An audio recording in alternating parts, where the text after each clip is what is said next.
नमस्कार खबरां दे इस बुलेटिन च तुहाडा स्वागत। मैं रजनी। पहला पेश ने 94 खबरां। केंद्रीय जल शक्ति मंत्री गजेंद्र शेखावत ने कहा कि खेतीबाड़ी कानून किसानां दे हितां दी राखी दे लई लिआंदे गए ने। शेखावत ने कहा कि केंद्र सरकार ने स्वामीनाथन कमीशन दीआं सिफारिशां लागू करन दी पहल कीती है। प्रधानमंत्री नरेंद्र मोदी ने कहा कि न्यू इंडिया सरमाएकारी दे लई नवे मौकिਆਂ ਦੀ ਧਰਤੀ है। प्रधानमंत्री ਵੱਲੋਂ मैसूर यूनिवर्सिटी ਦੇ ਸ਼ਤਾਬਦੀ ਸਮਾਗਮ ਨੂੰ ਸੰਬੋਧਨ। देश भर ਦੇ ਵਿੱਚ कोविड-19 ਦੇ ਕੁੱਲ ਕੇਸਾਂ ਦੀ ਗਿਣਤੀ 75 ਲੱਖ ਤੋਂ ਪਾਰ ਹੋਈ।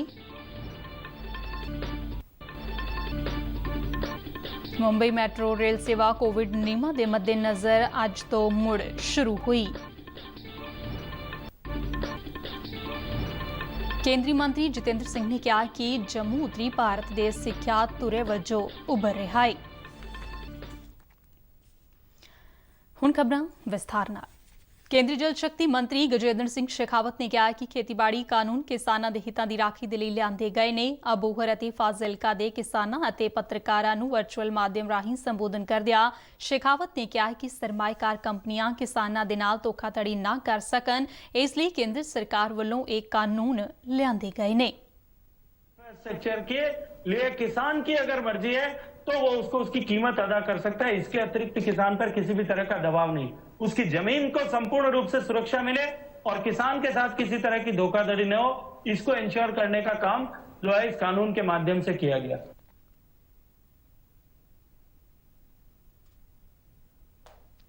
उन्होंने कहा है कि इन्हां कानूनां नूं लैके विरोधी पार्टियां किसानां नूं गुमराह कर रहीआं ने। शेखावत ने कहा है कि केंद्र वल्लों लिआंदे गए इन्हां कानूनां सदका किसानां दी आमदन नूं दुगना करन दे विच सहायता मिलेगी।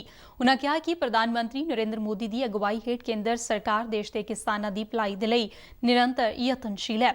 शेखावत ने कहा कि विरोधी पार्टियां वल्लों फसल दे घट्टो-घट्ट समर्थन मुल नूं हटाए जाण संबंधी झूठा प्रचार कीता जा रहा है, जबकि प्रधानमंत्री नरेंद्र मोदी इस गल दा भरोसा दे चुके ने कि MSP तहत फसलां दी खरीद की प्रक्रिया बरकरार रहेगी।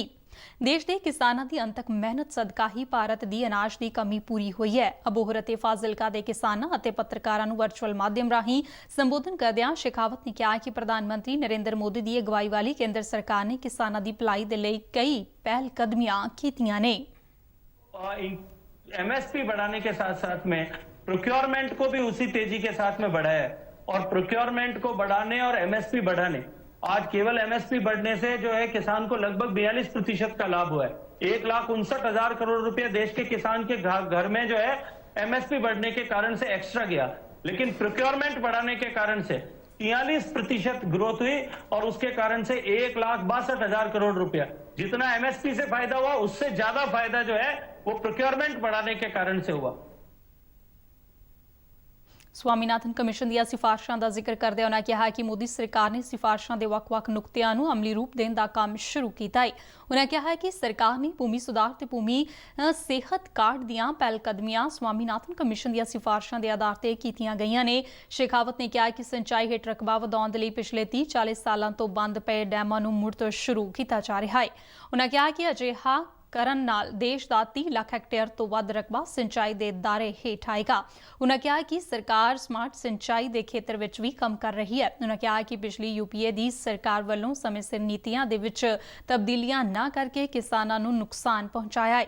शेखावत ने कहा कि UPA सरकार ਦੀਆਂ ਨੀਤੀਆਂ ਕਾਰਨ ਹੀ ਕਿਸਾਨ ਖੁਦਕੁਸ਼ੀ ਕਰਨ ਦੇ ਲਈ ਮਜਬੂਰ ਹੋਏ ਨੇ। ਉਨ੍ਹਾਂ ਕਿਹਾ ਹੈ ਕਿ UPA ਕਾਰਜਕਾਲ ਦੌਰਾਨ ਖੇਤੀਬਾੜੀ ਦੇ ਲਈ ਸਾਲਾਨਾ ਬਜਟ ਦੇ ਵਿੱਚ 12 ਤੋਂ 13 ਹਜ਼ਾਰ ਕਰੋੜ ਰੁਪਏ ਦਾ ਪ੍ਰਬੰਧ ਕੀਤਾ ਜਾਂਦਾ ਸੀ, ਜਦਕਿ NDA ਦੇ ਕਾਰਜਕਾਲ ਦੇ ਵਿੱਚ ਇਹ ਰਕਮ 1,34,000 ਕਰੋੜ ਤੱਕ ਵਧਾਈ ਗਈ ਹੈ। इस दौरान केंद्रीय मंत्री जल शक्ति मंत्री ने पत्रकारों के सवालों के जवाब भी दिते। प्रधानमंत्री नरेंद्र मोदी ने कहा कि न्यू इंडिया सरमाएकारी दे लई नवे मौकिਆਂ ਦੀ ਧਰਤੀ है। मैसूर यूनिवर्सिटी ਦੇ ਸ਼ਤਾਬਦੀ ਸਮਾਗਮ ਨੂੰ ਵੀਡੀਓ ਕਾਨਫਰੰਸ ਰਾਹੀਂ ਸੰਬੋਧਨ ਕਰਦਿਆਂ ਕਿਹਾ ਕਿ ਜੇਕਰ ਅਸੀਂ ਆਤਮ ਨਿਰਭਰ ਹੋਵਾਂਗੇ ਤਾਂ ਹੀ ਦੇਸ਼ ਆਤਮ ਨਿਰਭਰ ਬਣੇਗਾ। ਉਨ੍ਹਾਂ ਕਿਹਾ ਕਿ ਲੋਕਲ ਦੇ ਲਈ ਵੋਕਲ ਹੋਣ ਦੀ ਲੋੜ ਹੈ। ਪ੍ਰਧਾਨ ਮੰਤਰੀ ਨੇ ਕਿਹਾ ਕਿ ਪਿਛਲੇ ਸਮੇਂ ਤੋਂ ਭਾਰਤ ਦੇ ਵਿੱਚ ਸਰਮਾਏਕਾਰੀ ਦੇ ਵਿੱਚ ਵਾਧਾ ਦਰਜ ਕੀਤਾ ਗਿਆ ਹੈ ਅਤੇ ਕੇਂਦਰ ਦੇ ਸੁਧਾਰਾਂ ਸਦਕਾ ਭਾਰਤ ਦੇ ਕਾਰੋਬਾਰ ਦੇ ਵਿੱਚ ਸੁਖਾਲੇਪਣ ਦੀ ਦਰਜਾਬੰਦੀ ਦੇ ਵਿੱਚ ਸੁਧਾਰ ਹੋਇਆ ਹੈ। आपको एक सीमित दायरे में एक बॉक्स में ही फिट होने की कोई जरूरत नहीं है। हो सकता है कि जिस बॉक्स में फिट होने की आप कोशिश कर रहे हैं वो बॉक्स आपके लिए बना ही ना हो। अपने लिए समय निकालिए, इंट्रोस्पेक्ट कीजिए, अपनी ताकत को पहचानिए और जमीन से जुड़ी हर उस चीज का अनुभव लीजिए जो लाइफ आपके सामने रख रही है। इससे आपको अपना आगे का मार्ग चुनने में बहुत मदद मिलेगी।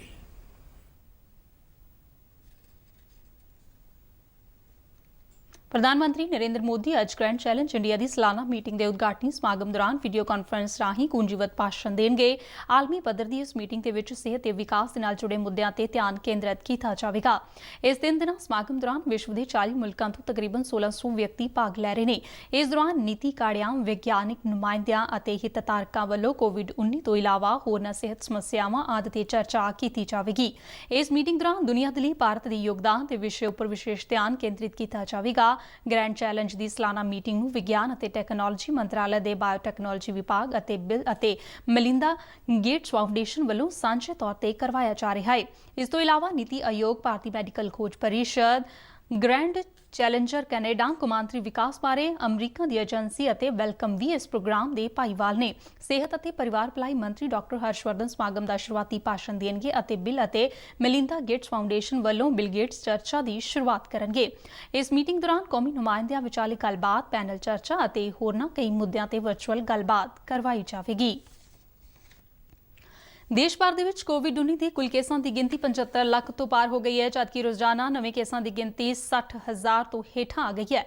ਸਿਹਤ ਮੰਤਰਾਲੇ ਵੱਲੋਂ ਦਿੱਤੀ ਗਈ ਤਾਜ਼ਾ ਜਾਣਕਾਰੀ ਮੁਤਾਬਿਕ ਬੀਤੇ ਦਿਨ ਮਹਾਮਾਰੀ ਦੇ 55,722 ਕੇਸਾਂ ਦੀ ਪੁਸ਼ਟੀ ਹੋਈ ਹੈ। ਮੰਤਰਾਲੇ ਮੁਤਾਬਿਕ ਮੌਜੂਦਾ ਸਮੇਂ ਦੇਸ਼ ਦੇ ਵਿੱਚ ਐਕਟਿਵ ਕੇਸਾਂ ਦੀ ਗਿਣਤੀ 7,72,000 ਦੇ ਆਸ-ਪਾਸ ਬਰਕਰਾਰ ਹੈ, ਜੋ ਕਿ ਕੁੱਲ ਕੇਸਾਂ ਦਾ 10.23% ਹੈ।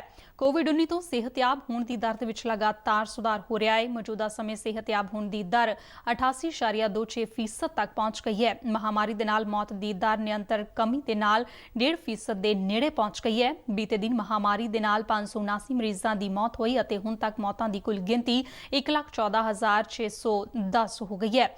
ਭਾਰਤੀ ਮੈਡੀਕਲ ਖੋਜ ਪਰਿਸ਼ਦ ਮੁਤਾਬਿਕ ਹੁਣ ਤੱਕ ਦੇਸ਼ ਭਰ ਦੇ 9.5 ਕਰੋੜ ਤੋਂ ਵੱਧ ਟੈਸਟ ਕੀਤੇ ਜਾ ਚੁੱਕੇ ਨੇ। ਕੋਵਿਡ ਮਹਾਮਾਰੀ ਕਾਰਨ ਲਗਾਏ ਗਏ ਲਾਕਡਾਊਨ ਕਾਰਨ ਤਕਰੀਬਨ 6 ਮਹੀਨਿਆਂ ਮਗਰੋਂ ਮੁੰਬਈ ਮੈਟਰੋ ਰੇਲ ਸੇਵਾ ਅੱਜ ਮੁੜ ਸ਼ੁਰੂ ਹੋਈ। ਕੇਂਦਰੀ ਗ੍ਰਹਿ ਮੰਤਰਾਲੇ ਦੇ ਨਿਰਦੇਸ਼ਾਂ ਮੁਤਾਬਿਕ ਪਹਿਲੇ ਪੜਾਅ ਤਹਿਤ ਮੈਟਰੋ ਸੇਵਾ ਨੂੰ ਸਰੀਰਕ ਦੂਰੀ ਦੇ ਨਿਯਮਾਂ ਨੂੰ ਧਿਆਨ ਵਿੱਚ ਰੱਖਦਿਆਂ ਸ਼ੁਰੂ ਕੀਤਾ ਗਿਆ ਹੈ। ਸ਼ੁਰੂਆਤੀ ਪੜਾਅ ਦੇ ਵਿੱਚ ਮੈਟਰੋ ਦਾ ਸਫ਼ਰ ਕਰਨ ਵਾਲੇ ਯਾਤਰੀਆਂ ਦੀ ਗਿਣਤੀ ਸੀਮਿਤ ਕੀਤੀ ਗਈ ਹੈ। ਇਸ ਤੋਂ ਇਲਾਵਾ ਮੈਟਰੋ ਸਟੇਸ਼ਨਾਂ ਤੇ ਦਾਖਲਾ ਬਿੰਦੂਆਂ ਤੇ ਯਾਤਰੀਆਂ ਦੀ ਥਰਮਲ ਸਕਰੀਨਿੰਗ ਕਰਨ ਮਗਰੋਂ ਰੇਲ ਦੇ ਵਿੱਚ ਸਵਾਰ ਹੋਣ ਦੀ ਆਗਿਆ ਦਿੱਤੀ ਜਾਵੇਗੀ।